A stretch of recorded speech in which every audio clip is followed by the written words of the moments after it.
evlilikdə problem əslində maddiyat olmur. Bu belə qabaqda tutacağım necə də yəni. Yox. Ümumiyyətlə orada çıtırdatmalar deyirlər, başlayır. Maddiyatı prosto dilə gətirir qadın. Məsələn, çox gözəl evlilik gedir. Həmin vaxtlarda ya kişinin marağı azalır qadına, ya da ki ola bilər ki işdən yorulur falan, qadına vaxt ayıra bilmir falan. Qadın da başlayır məsələn uşaqlara çox vaxtını ayırmağa, ya da ki işləyirsə işinə, evi ilə çox ilgilənə bilmir belə elə.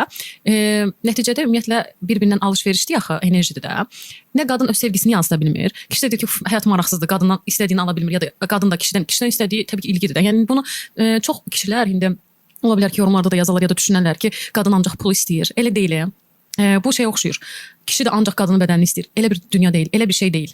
Günün sonunda ikisi də bir-birlərinə qarşı, hörmət, sevgi zaten o ayrı bir şeydir ya. Günün sonunda ikisi də bir-birlərinə qarşı ilgi. İlgi nədir? Maraq. Bir şeylər bölüşə biləcəkləri, birlikdə vaxt keçirərkən sıxılmayacaqları bir alan istəyirlər. O alana başqa şeylər girəndə, ya da ki ümumiyyətlə o şeyi yarada bilməyəndə, kişi yorğun gəlir, gedir televizorun qabağında oturur.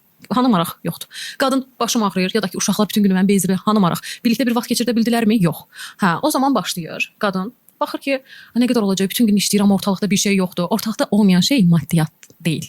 Ortalıqda təbii ki o şey də var ki, bəlkə də 500 manat qazanc əldə edir kişi.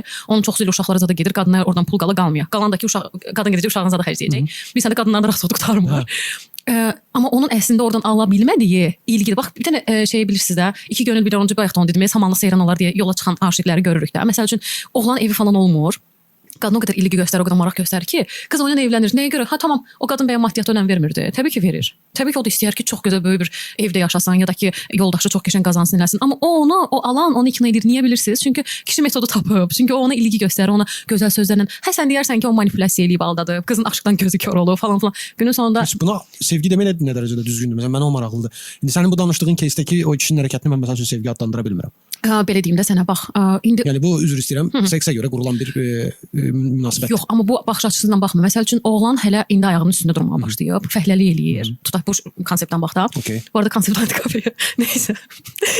Dəstəkçilərim, fikrim, şeylərim. Bu şeydən tərəfdən bax ki, hələ indi başlayıb da həyatını düzənə soxmağa. O demir ki, sabah böyük yerlərdə olmayacağam. Neçə dənə cütlüyə baxa bilərsən. Bax, blogerlərdən də çoxsunu bəlkə də çox adam təxmin eləyər kimlər dediyimi.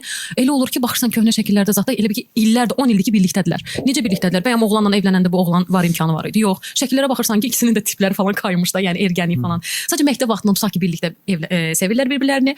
Oğlan irəlilədir də. Elman, irəlilətməsə sənin dediyinə gələrəm. Məsəl üçün desək ki, ay bu qadın məni sevir də, bir loxmasını verərəm, başına vuraram, oturar. Sözlə onu şey eləyərəm. Bəlkə də sən mən bayaqki manipulyasiya sözümə daha çox girdin ki, amma mən onu pis mənada deməmişdim. Günün sonunda yəni gözəl ilgi göstərirsə, gözəl danışırsa, ağzı iyi laf yapır deyə türklərdən bir sözü var. Əgər onunla qadını ofsunlaya bilibsə, özünə bağlaya bilibsə, mən o